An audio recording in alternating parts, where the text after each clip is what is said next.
आ जाओ मैं बताता चलूँगा। देखो, ये 0 से लेकर के 8 वर्ष तक का बालक का जब जन्म होता है तब वो 0 माना जाता है। यहाँ से बालक का जन्म हुआ और यहाँ 8 वर्ष उसके बाद में नामकरण संस्कार, उसके बाद में 3 महीने बाद में घर से बाहर निकालना, 6 महीने बाद में फिर उसका कर्णवेद।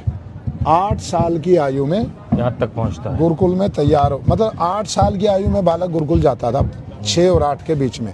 तो 8 साल की आयु में वहाँ से चल के आचार्य की शरण में आ गया जी। तो ये फिर यहाँ सबसे पहली जो शिक्षा दी जाती है बालक को, वो वर्णो उच्चारण शिक्षा है। वर्ण का उच्चारण कहाँ करे, का कहाँ से बोलना, आ कहाँ से बोलना, पा कहाँ से बोलना, उसको उच्चारण करना सिखाते हैं। अरबी में कहते हैं हुरूफ तहज्जी, हाँ, कहाँ से निकलेगा, कहाँ से निकलेगा, कौन सा हर्फ। तो फिर उसके बाद में प्रार्थना करने, संध्या करने सिखाते हैं। फिर उसको हवन करना सिखाया जाता है। 13वें साल में उसको धनुर्वेद का अभ्यास कराते हैं। धनुर्वेद और फिर कुश्ती, मल्ल विद्या, एक अर्जुन की विद्या, एक भीम की विद्या।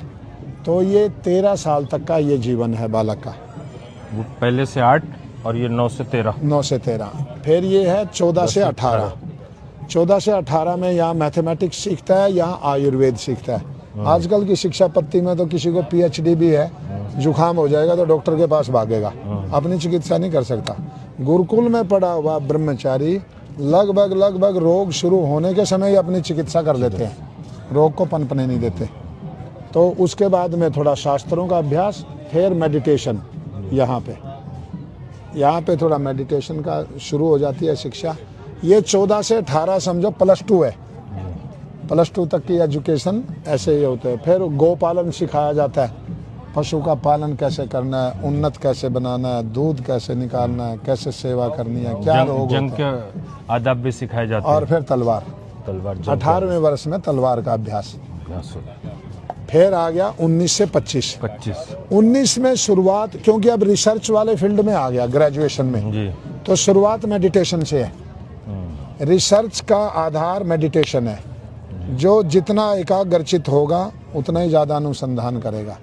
उसके बाद में जो यज्ञ की विद्या है, जैसे हम किसी को ऑपरेशन करना होता है, बेहोश करते हैं तो एनेस्थीसिया सूंघाते हैं, तो इसका अर्थ ये हुआ कि दवाई सूंघने से भी काम करती है।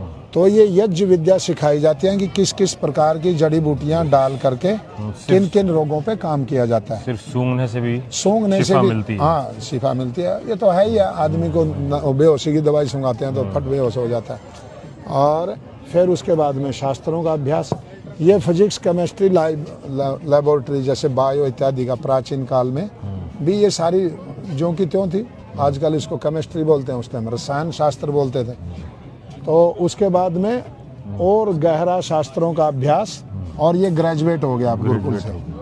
ग्रेजुएट होने के बाद में 25 साल के बाद में समाज में आ गया। तो समाज में आकर के विवाह किया। विवाह के बाद में कोई कंस्ट्रक्शन में चला गया, कोई बिजनेस में चला गया, कोई टेक्नोलॉजी में, कोई आर्मी में, कोई डॉक्टर बन गया। एक को आप जैसे माता पिता मिल गए, उन्होंने माल इकट्ठा करके दे रखा था, वो अपने घर में ही पढ़ा, कहीं नहीं गया, वही माल पीट रहा है बैठे बैठे। तो ये आ गया। फिर अब ये दादा बन गया, 50 से 60 साल की उम्र के बीच में दादा बन गया। हमारे शास्त्रों में मतलब ये आदेश और विधान है, एक कंपनी में 2 बॉस रहेंगे तो कंपनी ठप हो जाएगी।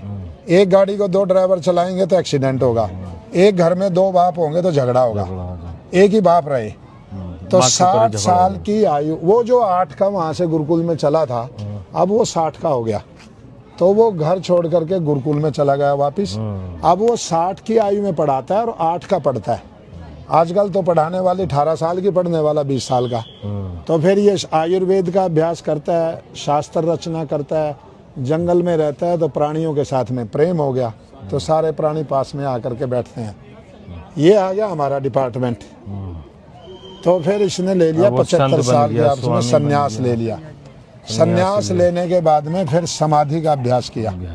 फिर शिष्यों को पढ़ाना शुरू किया। अंत में जियोपॉलिटिक्स समझाते हैं अपने बालकों को कि संसार में जियोपॉलिटिक्स कैसे काम करती है। ये 16 संस्कार हैं। केवल भारत, ईरान और उसके